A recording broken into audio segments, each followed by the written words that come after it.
In the long, grim history of human cruelty, few names send a chill down the spine quite like Caligula.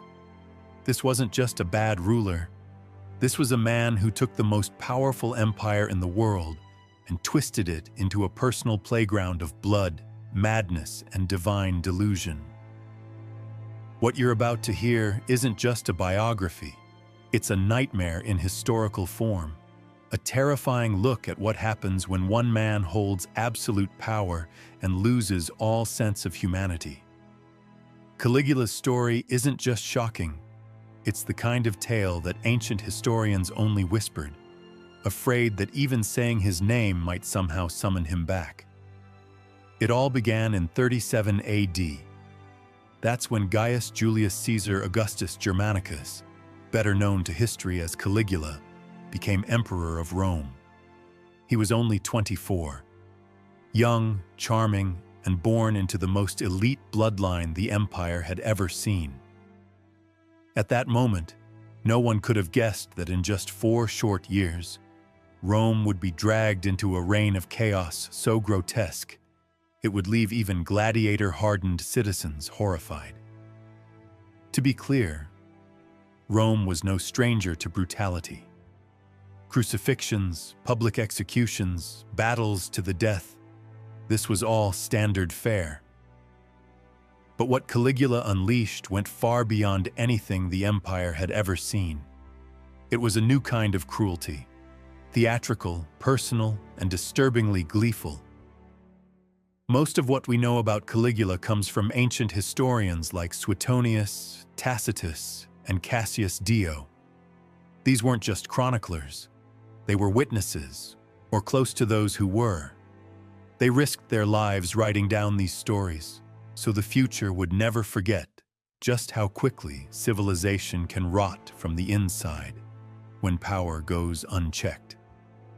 But to really understand how Caligula became the monster we remember today, we need to look at the world he was born into. And it was a world soaked in violence and political betrayal. Caligula was born into the infamous Julio-Claudian dynasty. His great-grandfather? Augustus, the first emperor of Rome. Brilliant, ruthless, and the man who turned a crumbling republic into an empire through calculated bloodshed. His grandfather Tiberius ruled with fear and suspicion, isolating himself on a cliffside island and ordering executions by the dozen. And his father, Germanicus, beloved by the Roman legions, may have been poisoned because of that popularity. Even his nickname, Caligula, meaning little boots, came from his time as a child mascot among soldiers. He used to march around in miniature military gear, winning the hearts of hardened veterans on the German frontier. It was cute then. But that early exposure to warfare and its casual brutality would later shape the darkest parts of his character. That little boy? He grew up to be a man who genuinely enjoyed watching people suffer. And then came the climb to power, a path built over the corpses of his own family. In his final years, Tiberius became increasingly paranoid, and one by one, Caligula's mother and brothers were eliminated. His mother, Agrippina the Elder, was exiled and starved. His brothers Nero and Drusus, imprisoned and killed. Only Caligula survived, mostly because he played the part of a harmless, theatrical puppet. Tiberius once said he was nurturing a viper for the Roman people. He was right.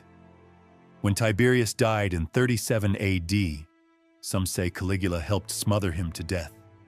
The young man inherited the greatest empire on earth. Rome stretched from Britain to Egypt, Spain to Syria. The Senate, exhausted from Tiberius's reign of fear, welcomed Caligula with open arms. They had no idea they were about to step from fire into something far worse. At first, everything looked perfect. Caligula's first few months as emperor were filled with joy and optimism. He handed out bonuses to the Praetorian Guard, the city's police, even the fire brigades. He brought back political exiles, released prisoners, and made the imperial budget public. The people, weary and disillusioned after years of fear, embraced him like a savior. He put on massive public games. Gladiators clashed from sunrise to sunset. Exotic animals from across the empire were slaughtered for show. The crowd roared with excitement, and Caligula sat above them, laughing, smiling, seemingly just another ruler basking in popularity. But behind that generous facade, something darker was already taking root. Because this wasn't just about entertaining the public. This was Caligula discovering something. He loved watching people die. And this wasn't just the kind of political indifference that Rome was used to. This was joy, genuine pleasure at the sight of blood. The kind of laughter that lasted too long, eyes that lingered too long on the sand soaked in gore. Even during these good months, palace insiders whispered that he would sneak back to the empty arena at night, pacing through the same halls where men had screamed hours earlier. The seeds of madness were already there. And then it happened. Just 8 months into his reign, Caligula became violently ill. Ancient sources describe a mysterious illness, maybe epilepsy, maybe encephalitis, maybe something else entirely. Whatever it was, it nearly killed him. But when he came back from that sickbed, he was no longer the man Rome had cheered for. According to Suetonius, the people of Rome had prayed desperately for their emperor's recovery. Some even offered to sacrifice their own lives to the gods in exchange for his. But when he got better, when they saw what he had become, many of those same citizens began praying just as hard for his death. His voice changed. His eyes. People said they looked through you instead of at you. He began having conversations with the gods, claiming Jupiter himself spoke to him. He started seeing visions that no one else could see. And he didn't just think the gods were talking to him. He started thinking he was one of them. That's when the cruelty really escalated. The sickness seemed to unlock something in him, an obsession with humiliation, pain, and control. Before, he had seemed indifferent to suffering. Now, he relished it. He created elaborate punishments for anyone who crossed him, or even looked like they might. The creativity he put into his tortures was as disturbing as the violence itself. Historians believe the illness may have damaged his brain, not enough to affect his intelligence, but just enough to erase empathy altogether. And the first signs of that change showed up in how he treated those closest to him. He forced his sister Drusilla to divorce her husband so she could live with him, as his wife. Their incestuous relationship scandalized even the loose moral code of Roman high society. And when Drusilla died suddenly in 38 AD, he declared her a goddess. Denying her divinity became a capital offense. He sank into months of mourning. It became illegal to laugh, to bathe, to have dinner with your family. Breaking the rules could get you killed. Paranoia took over. Caligula started seeing enemies everywhere.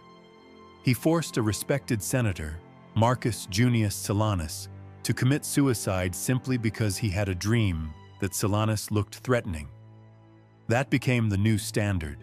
If Caligula dreamed about you in the wrong way, you might be dead by morning. His relationship with the Senate crumbled fast. As his delusions grew, so did his need to be seen as a literal god. He would show up to Senate meetings dressed as Jupiter, with a fake beard and thunderbolt, or as Neptune with a trident. Sometimes even as Venus, in full women's attire. Senators had to crawl to him on hands and knees just to speak. One wrong word, you're dead. Hesitate to kiss his feet, say goodbye to your property, and maybe your life. He could be charming one minute and murderously angry the next. He'd start a dinner party cracking jokes and passing wine, then suddenly order someone's execution for some petty offense. Guests learned to laugh and silently plan for the worst. This was no longer politics. This was theater. A grotesque, deadly theater where everyone was both actor and audience, and where Caligula alone held the script. But Caligula's reign of terror didn't stop at sexual domination.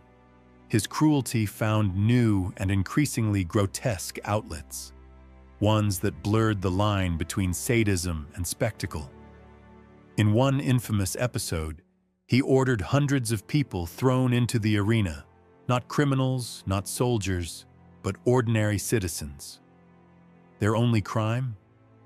They had complained about the heat during a particularly long set of games. Caligula reportedly pointed at them with a casual flick of his finger and said, "Since they are bored with the games, let them become the entertainment." The crowd, stunned into silence, watched as innocent men and women were torn apart by wild animals for the emperor's amusement. This was Caligula's Rome now, a place where terror could strike without warning, where a sigh, a whisper, or even a bad dream in the emperor's mind could mean death.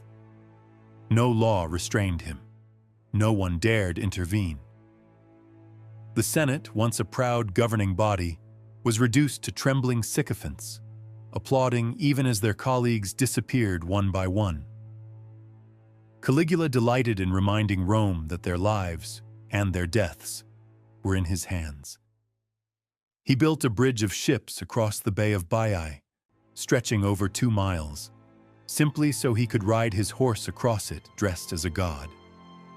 The spectacle cost a fortune and required the mooring of countless naval vessels just to satisfy one of Caligula's fleeting whims.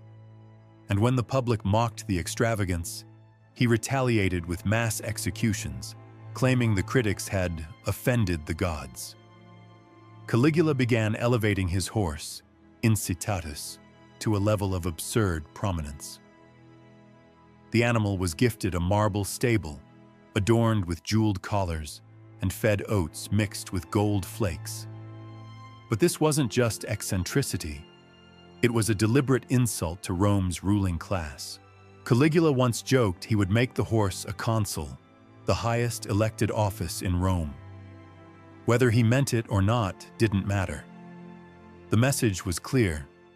If his horse could wield power, then the entire Roman political system was a joke, and he was the only one laughing. As his madness deepened, so did the scale of his punishments. He invented new forms of execution, pushing the boundaries of pain. One of his favorite methods involved slowly sawing victims in half, beginning at the groin, ensuring they stayed alive long enough to experience every second. Others were flayed alive, burned or locked in iron cages so small they couldn't move, left to starve while the court watched them die day by day. Caligula didn't just kill, he orchestrated death. He curated suffering. Even Rome's architecture reflected his deranged vision. He commissioned the construction of lavish palaces with secret passageways and mirrored walls, allowing him to spy on his guests and catch them in moments of vulnerability. These structures became dens of paranoia, beautiful on the outside but filled with fear, silence, and whispers within. His obsession with divinity spiraled further. Not content to be worshipped as a god, he declared war on the heavens themselves. He ordered the heads removed from sacred statues of Jupiter and replaced with his own likeness. He mocked religious rituals, turning temples into theaters for his twisted pageants. Caligula even issued edicts claiming that he had defeated Neptune, god of the sea, after a staged battle in which soldiers were ordered to attack the waves and collect seashells as spoils of war. He called it a triumph. Rome called it madness. But the emperor's wrath wasn't reserved for the elite or the divine. Even the most vulnerable suffered. During a famine, instead of distributing grain to the starving population, Caligula reportedly hoarded supplies to see how long the people could last. When protests broke out, he sent the army to beat back the hungry crowds. When the mob begged for food, he offered them feasts of sawdust, a cruel joke wrapped in the appearance of generosity. His cruelty became so unbearable, so limitless, that even those closest to him began plotting escape or revenge. The Praetorian Guard, the elite soldiers who had once hailed him with cheers and showered him with loyalty, started to whisper. The Senate, humiliated and powerless, saw an opportunity to reclaim a measure of dignity. And his own palace staff, exhausted by his erratic demands and sleepless nights of debauchery, began passing glances that lingered too long. The tipping point came in 41 AD. It began with a performance, a play Caligula had arranged, starring himself in the role of a god. He strutted across the stage in golden robes, reciting verses he had written himself, forcing senators to applaud on cue. He humiliated dignitaries, mocked senators, and, in one particularly cruel act, dragged an old man by the beard onto the stage to whip him for snoring too loudly. The crowd laughed because they had to. But when Caligula turned his back, a small group of conspirators from the Praetorian Guard, led by Cassius Chaerea, seized their moment. Chaerea, whom Caligula had repeatedly mocked for his high-pitched voice and delicate manner, waited in a corridor with others. They cornered the emperor as he exited the theater and stabbed him again and again. Some say Caligula tried to flee, shrieking like a wounded animal. Others claim he didn't believe it was real, that he laughed, thinking it was all part of the performance. Either way, the god emperor bled like any man. His body was hacked to pieces. His wife and infant daughter were murdered alongside him. No legacy left behind, no monument, no mourners.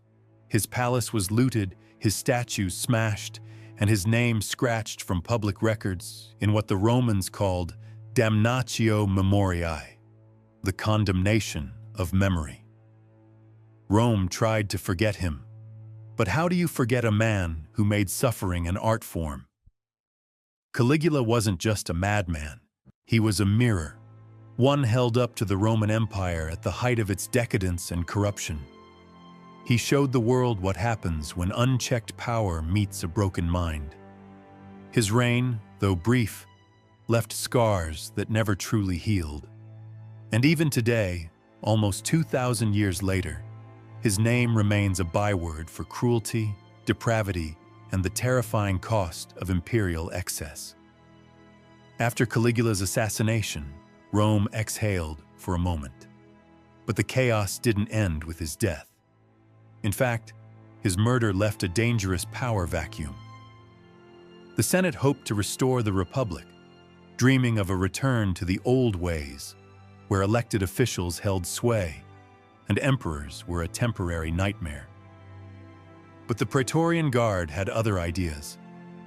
While senators argued and plotted in marble halls, the Guard was busy digging through the blood-stained corridors of the imperial palace, searching for someone with a drop of royal blood still in their veins.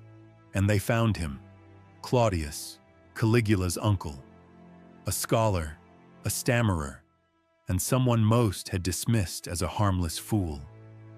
He'd spent years being laughed at by the court, dismissed as too awkward to rule, mocked even by Caligula himself. But when the Guard found him hiding behind a curtain, trembling with fear, they didn't kill him. They saluted. The empire needed an emperor, and even a timid one was better than an empty throne. Claudius's rise to power marked the strange aftermath of Caligula's reign. While the new emperor sought to distance himself from his nephew's horrors, He couldn't undo the damage. The scars Caligula left on the Senate, the army, the Roman psyche would endure for generations. Paranoia lingered like a fog over the city. Everyone had seen what could happen when power answered to no one. The trauma reshaped the politics of Rome. Emperors after Caligula took great care to appear normal even when they weren't. They staged humility. They disguised their appetites. They never forgot what happened to the man who declared himself a god too loudly. But the real tragedy wasn't just in the man Caligula became. It was in the man he might have been. When he first took the throne, there was genuine hope. He had charm. He had charisma. He had a name the people loved. And for a few brief months, he gave them something close to optimism. What if that illness hadn't changed him? What if power hadn't twisted him into a monster? What if Rome had gotten the leader it thought it was getting? But history doesn't deal in what-ifs. It deals in blood, in pain, in the crumbling of marble statues once thought eternal.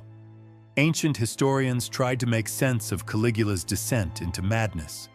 Was it brain damage, epilepsy, encephalitis?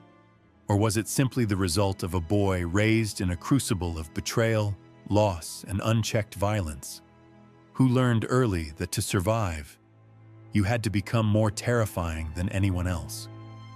We'll never know for sure. But we do know this. Absolute power didn't just corrupt Caligula. It revealed him. It peeled away the mask of civility and let the world see the raw, unfiltered urges that most men hide. He didn't just indulge in cruelty. He institutionalized it. He made it public, made it policy, and wrapped it in gold. And maybe that's what frightens us most about Caligula. Because beneath the madness, there's a truth that echoes across centuries. When the rules break down, when power becomes divine, human beings are capable of unimaginable darkness. Rome tried to erase him, tried to strike his name from their history, hoping that forgetting would cleanse the stain. But they failed. His story survived, not as a legend to be admired, but as a warning.